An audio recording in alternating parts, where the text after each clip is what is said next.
നമസ്കാരം. ദേവസൈന്യയിലേക്കും ശാസ്താംകോട്ട ശ്രീ ധർമ്മശാസ്ത്ര ക്ഷേത്രം ഭാഗം 10ലേക്കും ഏവർക്കും സ്വാഗതം. ഒരിക്കൽ ക്ഷേത്രത്തിലെ കുരങ്ങന്മാരിൽ ചിലർ ക്ഷേത്രത്തിൻ്റെ പടിഞ്ഞാറു ഭാഗത്തായി താമസിച്ചിരുന്ന മരയ്ക്കാന്മാരുടെ കുടികളിൽ കയറി അവർ പാകം ചെയ്തു വച്ചിരുന്ന മത്സ്യവും മാംസവും ചോറും മറ്റും എടുത്തു ഭക്ഷിച്ചു. അത് ബാക്കിയുള്ള കുരങ്ങന്മാർക്ക് തീരെ രസിച്ചില്ല. പിറ്റേ ദിവസം പതിവ് പോലെ ഉച്ചപൂജ കഴിഞ്ഞപ്പോൾ എല്ലാ കുരങ്ങന്മാരും കിഴക്കേ നടയിൽ കൂടി. പതിവുള്ള ചോറ് ശാന്തിക്കാരൻ പാത്രത്തോടുകൂടി പിടിച്ച് ഗോപുരത്തിനു വെളിയിൽ പതിവ് സ്ഥലത്ത് കൊണ്ടു ചെന്നിട്ടു. മരയ്ക്കാന്മാരുടെ ചോറും മാംസവും ഭക്ഷിച്ച കുരങ്ങന്മാർ തൊട്ട ചോറ് ബാക്കിയുള്ള കുരങ്ങന്മാർ തിന്നുകയില്ലല്ലോ. അതിനാൽ മാംസം തിന്നവർ ചോറ് തൊടാൻ മറ്റുള്ളവർ സമ്മതിച്ചില്ല. തങ്ങളെ കൂടാതെ മറ്റുള്ളവർ തനിച്ചു ചോറെടുത്ത് ഭക്ഷിക്കാൻ മാംസം തിന്നവരും സമ്മതിച്ചില്ല. അതിനാൽ ആ രണ്ട് കൂട്ടക്കാരും തമ്മിൽ അവിടെ വെച്ച് ദേവാസുര യുദ്ധം പോലെ വലിയ യുദ്ധമുണ്ടായി.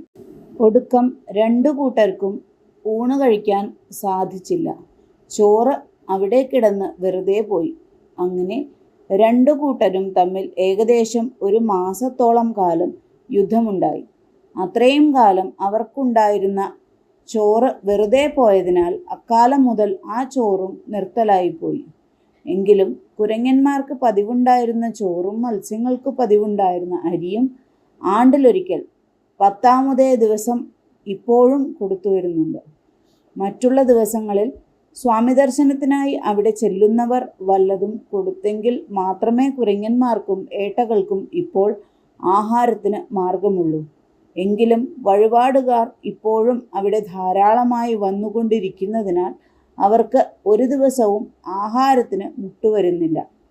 യുദ്ധത്തിൽ ഒടുക്കം മാംസഭുക്കുകളായ കുരങ്ങന്മാർ തോറ്റുപോവുകയാൽ അവർ അക്കാലം മുതൽ അവിടം വിട്ട് സ്ഥിരവാസം ക്ഷേത്രത്തിന് പടിഞ്ഞാറ് ഇപ്പോൾ ചന്തയായിരിക്കുന്ന സ്ഥലത്തിനോട് കൂടിയുള്ള പ്രദേശത്തിലാക്കി.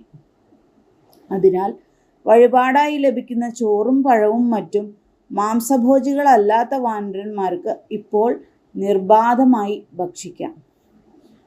ആരും ഒന്നും കൊടുക്കാത്ത ദിവസങ്ങളിൽ ക്ഷേത്രത്തിൽ ക്ഷേത്ര സംബന്ധികളുടെയും മറ്റും ചോറ് ബലാൽ തട്ടിയെടുത്താണ് അവരിപ്പോൾ ഉപജീവനം കഴിച്ചു വരുന്നത്.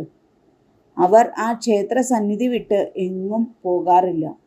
മാംസഭോജികളായ കുരങ്ങന്മാർ ഇപ്പോൾ ഉപജീവിച്ചു വരുന്നതും മിക്കവാറും ചന്ത കൊണ്ടാണ്. അവരും കച്ചവടക്കാരും തമ്മിൽ അവിടെ പലപ്പോഴും അടിയും പിടിയും ശണ്ഠയും ഉണ്ടാവാറുണ്ട്.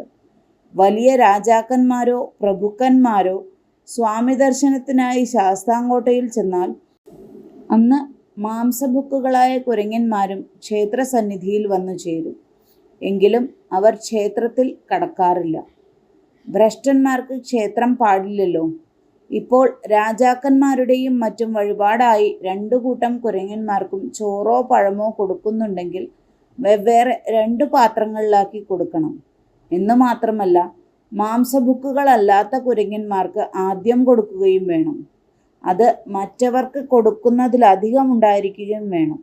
അല്ലെങ്കിൽ യുദ്ധമുണ്ടാകുന്ന കാര്യം തീർച്ചയാണ്. ശാസ്താംകോട്ടയിൽ സ്വാമിയുടെ ചൈതന്യവും കുരങ്ങന്മാരുടെ ദിവ്യത്വവും ഇപ്പോഴും കുറഞ്ഞിട്ടില്ല.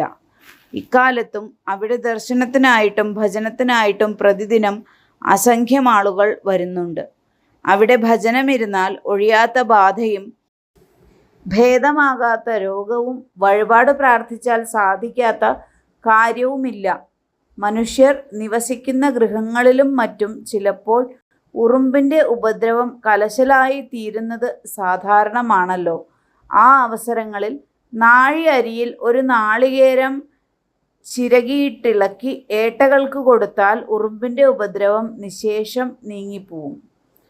ഈ സംഗതിയിൽ കൊല്ലം, തിരുവനന്തപുരം മുതലായ സ്ഥലങ്ങളിൽ അനുഭവസ്ഥരായി ഇപ്പോഴും പലരുമുണ്ട്.